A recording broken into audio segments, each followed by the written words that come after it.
ओम श्री परमात्मने नमः। ओम श्री परमात्मने नमः। मैं प्रभु का हूँ और प्रभु ही मेरे हैं। मैं आपकी शरण में हूँ प्रभु, मैं आपका ही हूँ। मैं आपकी शरण में हूँ प्रभु, मैं आपका ही हूँ। मैं केवल भगवान का हूँ और भगवान ही मेरे हैं। यदग्रे चनुबंधे चा सुखम मोहन मातनम निद्रालस्य प्रमादोत्थम ततामशमुदातम।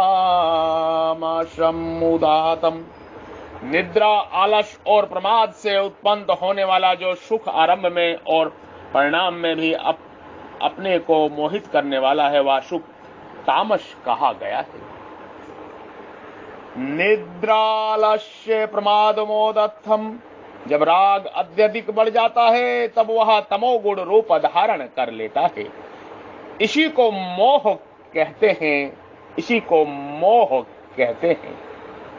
इस मोह मूढ़ता के कारण मनुष्य को अधिक सोना अच्छा लगता है।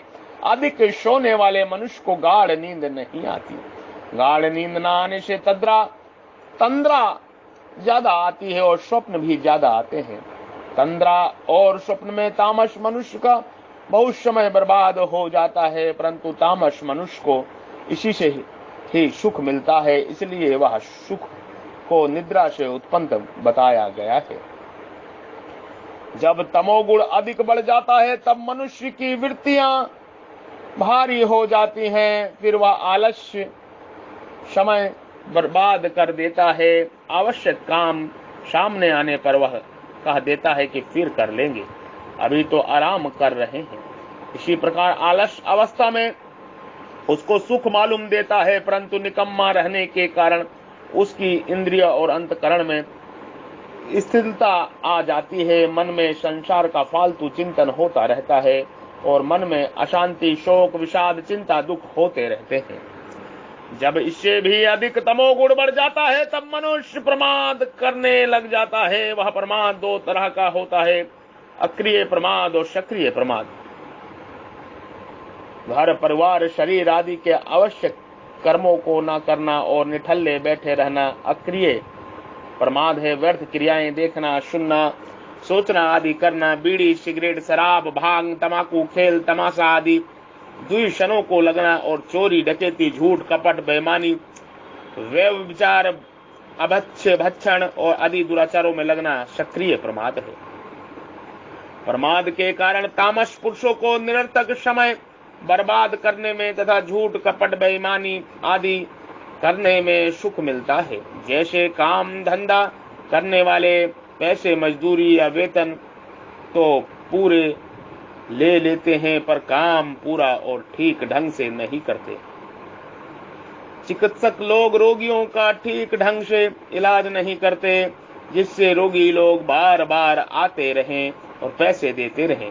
दूध बेचने वाले पैसों के लोभ में दूध में पानी मिलाकर बेचते हैं।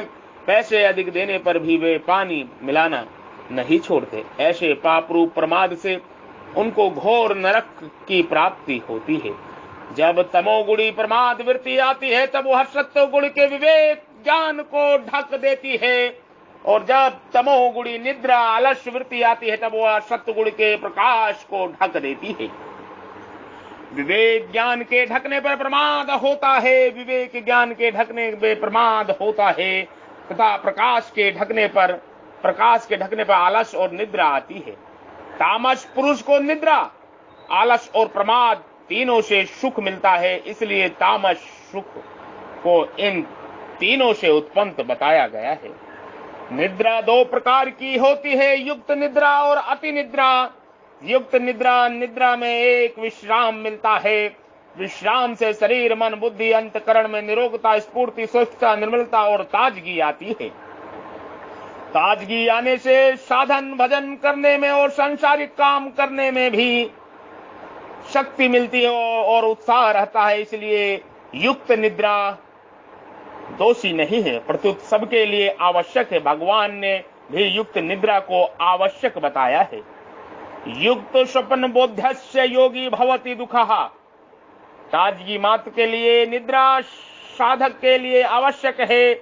जिस साधक के राग पूर्वक सांसारिक संकल्प नहीं होते उसको नींद बहुत जल्दी आ जाती है, और जो ज्यादा संकल्पशील है उसको नींद जल्दी नहीं आती। उससे यह सिद्ध हुआ कि संसार का जो संबंध है वह निद्रा सुख भी लेने नहीं देता। निद्रा आवश्यक क्यों है? कारण कि निद्रा में जो स्थिर तत्व है वह साधक को साधन में प्रवृत्त करने और सांसारिक कार्य करने में बदल देता है, इसलिए निद्रा आवश्यक है। यद्यपि नींद तामसी है तथापि नींद का बेहोशीपना है वह त्याज्य है, और जो विश्रामपना है वह ग्रह है। परंतु हर एक आदमी बेहोशी के बिना विश्रामपना ग्रहण नहीं कर सकता, अतः उनके लिए नींद का बेहोशी भाग भी ग्रह है। हाँ, जो साधना करके ऊंचे उठ गए हैं उनको नींद के बेहोशी भाग के बिना भी जागृत सुसुप्ति में विश्राम मिल जाता है। कारण कि जागृत अवस्था में संसार के चिंतन का श्रुता त्याग होकर परमात्मा तत्व में स्थित हो जाती है तो महान विश्राम सुख मिलता है। इस स्थिति से भी असंग होने पर वास्तविक तत्व की प्राप्ति हो जाती है। जो साधक हैं उनको विश्राम के लिए नहीं सोना चाहिए, उनका तो यही भाव होना चाहिए कि पहले काम धंधा करते हुए भगवान का भजन करते थे, अब लेटे लेटे भजन करना है। अति निद्रा समय पर सोना और समय पर जागना युक्त निद्रा है, और अधिक सोना अति निद्रा है। अति निद्रा के आदि और अंत में शरीर में आलस्य भरा रहता है, शरीर में भारीपन रहता है। अधिक नींद लेने का स्वभाव होने के हरेक कार्य में नींद आती रहती है। 14वें अध्याय के 8वें श्लोक में भगवान ने पहले प्रमाद को, दूसरे नंबर में आलस्य और तीसरे नंबर में निद्रा को रखा है। प्रमादलस्य निद्रास्ते निबद्धनाति भारत। परंतु यहाँ पहले निद्रा को, दूसरे नंबर में आलस्य और तीसरे नंबर में प्रमाद को रखा है। निद्रालस्य प्रमादोत्थम, इस व्यक्ति क्रम कारण यह है कि वहां इन तीनों के द्वारा मनुष्य को बांधने का प्रसंग है, और यहाँ मनुष्य का पतन करने का प्रसंग है। बांधने के विषय में प्रमाद सबसे अधिक बंधन कारक है, अतः इसको सबसे पहले रखा है। कारण कि प्रमाद निषिद्ध आचरणों में प्रवृत्त करता है जिससे अधोगति होती है। आलस्य केवल अच्छी प्रवृत्ति रोकने वाला होने से इसको 2 नंबर में रखा है। निद्रा आवश्यक होने से बंधन कारक नहीं है, प्रत्युत अति निद्रा ही बंधन कारक है, अतः इसको तीसरे नंबर में रखा है। यहाँ उससे उल्टा क्रम रखने का अभिप्राय है कि सबके लिए आवश्यक होने से निद्रा इतना पतन करने वाली नहीं है। निद्रा से अधिक आलस्य पतन करता है, और आलस्य से भी अधिक प्रमाद पतन करता है। कारण कि मनुष्य ज्यादा नींद लेगा तो वृक्ष आदि मूढ़ योनियों की प्राप्ति होगी, परंतु आलस्य और प्रमाद करेगा तो कर्तव्य युक्त होकर दुराचार करने से नरक में जाना पड़ेगा। यद्ग्रे चनुबंधे चा सुखम मोहन मातरम, निद्रा आलस्य और प्रमाद से उत्पन्न हुआ सुख आरंभ में और परिणाम में अपने को मोहित करने वाला है। इस सुख में ना तो आरंभ में विवेक रहता है और ना परिणाम में विवेक रहता है, अर्थात यह सुख विवेक को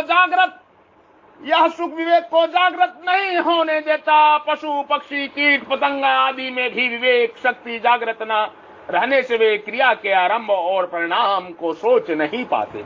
ऐसे ही जिस सुख के कारण मनुष्य यह सोच ही नहीं सकता कि इस निद्रा आदि से उत्पन्न हुए सुख का परिणाम हमारे लिए क्या होगा, उससे क्या लाभ होगा, क्या हानि होगी, क्या हित होगा, क्या अहित होगा, उस सुख को तामस कहा गया है।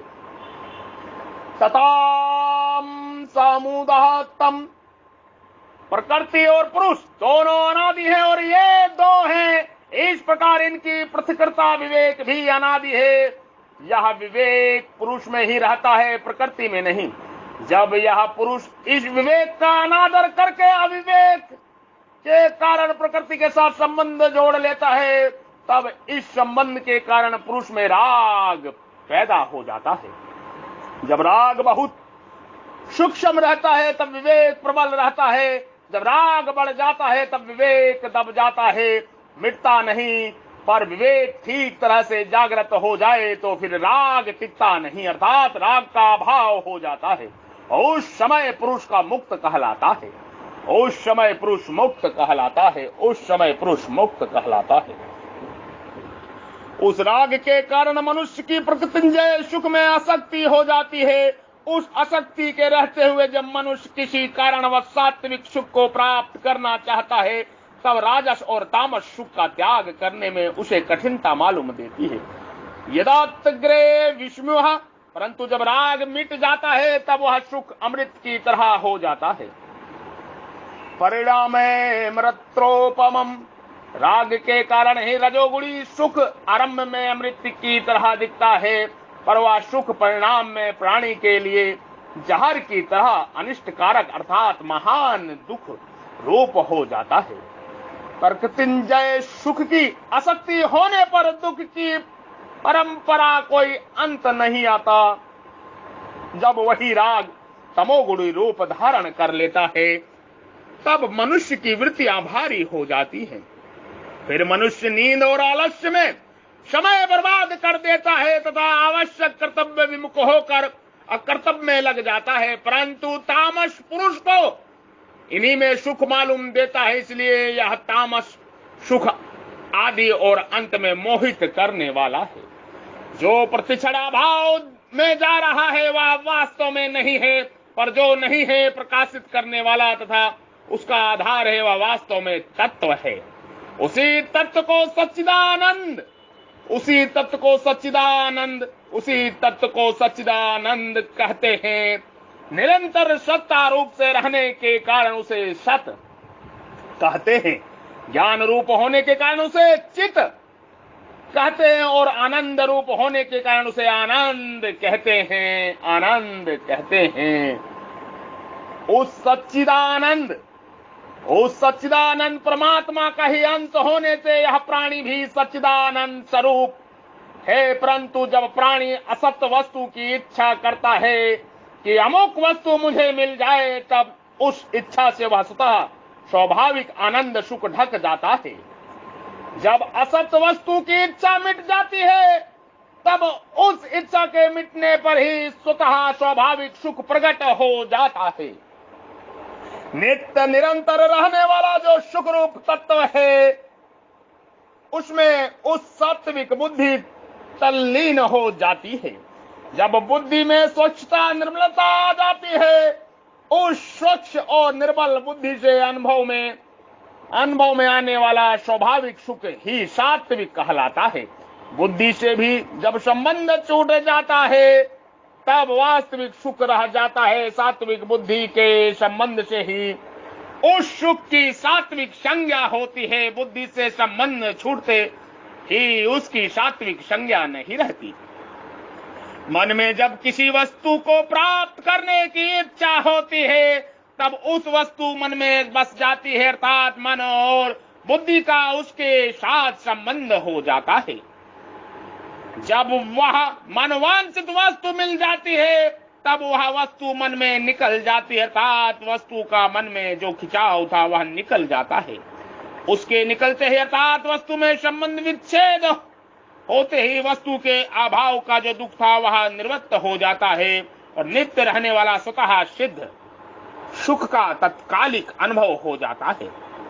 वास्तव में यह सुख वस्तु के मिलने से नहीं हुआ, प्रत्युत राग के तत्कालिक मिटने से हुआ। पर राजस पुरुष भूल से उस सुख को वस्तु के मिलने से रहने वाला मान लेता है। वास्तव में देखा जाए तो वस्तु का संयोग बाहर से होता है और प्रसन्नता भीतर से होती है।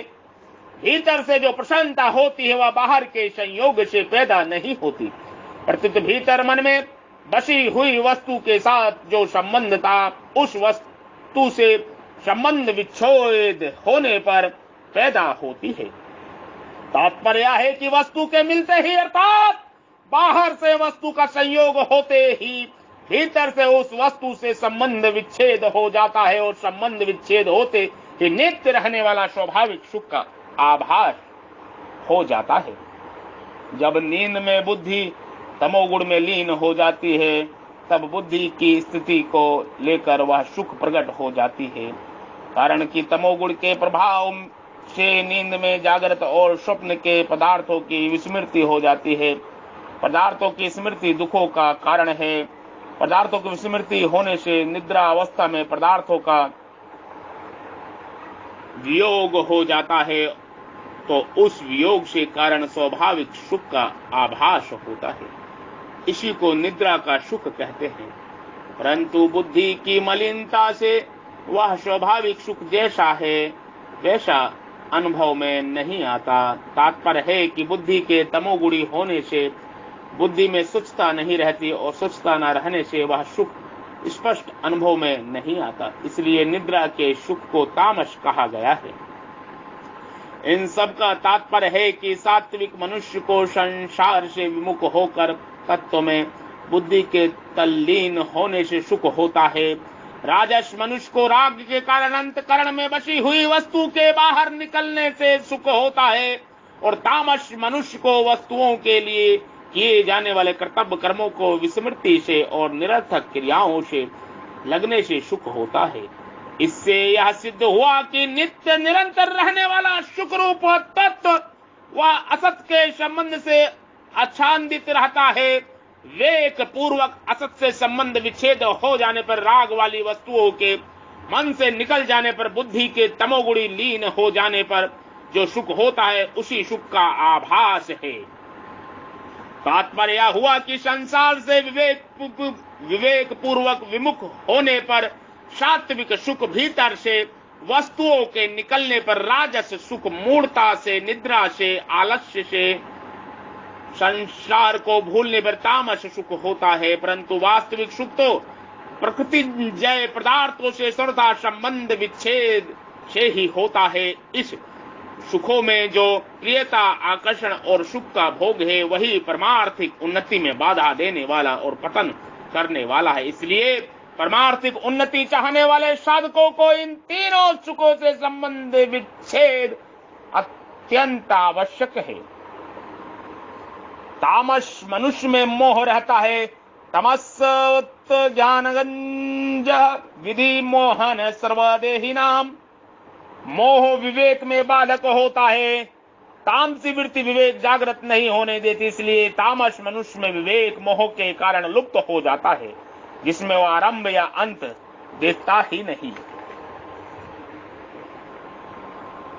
20वें श्लोक तक भगवान ने गुणों का मुख्यता से लेकर ज्ञान, कर्म आदि के तीन भेद बताए। अब इनके सिवाय गुणों को लेकर सृष्टि की संपूर्ण वस्तुओं को भी तीन भेद होते हैं, इसका लक्षण कराते हैं। वे भगवान आगे के समागम में उपसंहार करेंगे।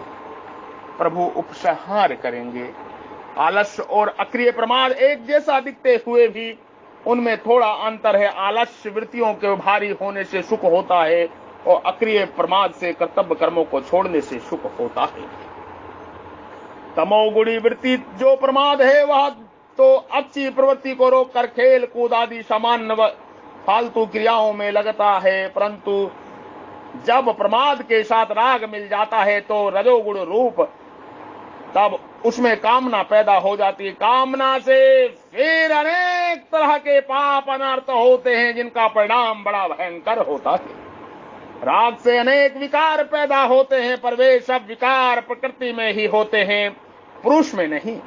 प्रकृति के साथ तदंत होने से पुरुष प्रकृति के उन विकारों को अपने में मान लेता है तो वह पुरुष भोगी हो जाता है।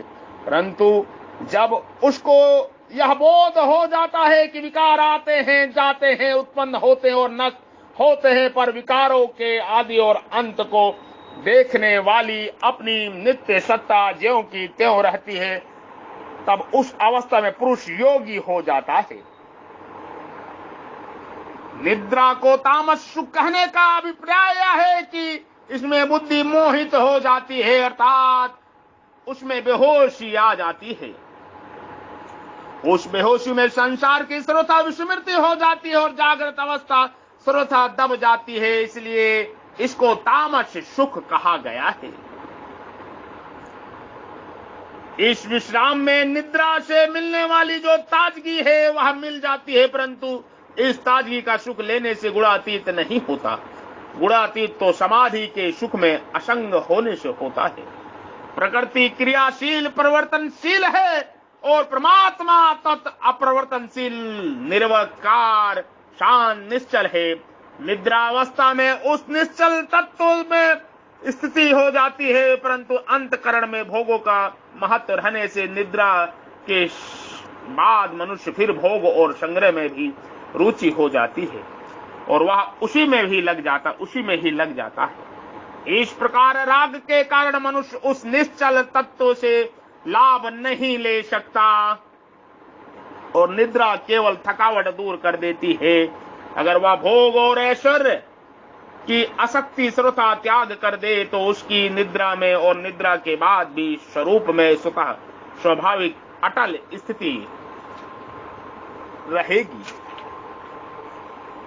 आप सभी के हृदय रूपी मंदिर में विराजमान परब्रह्म परमेश्वर ईश्वर को हम प्रणाम करते हैं। जो ब्रह्म ज्योति आपके हृदय रूपी मंदिर में विराजमान है, वो प्रभु कृपा मेरा प्रणाम नमस्कार स्वीकार करें। साधु साधु, जय हो, नमो नमः, नमो नमः, नमो नमः।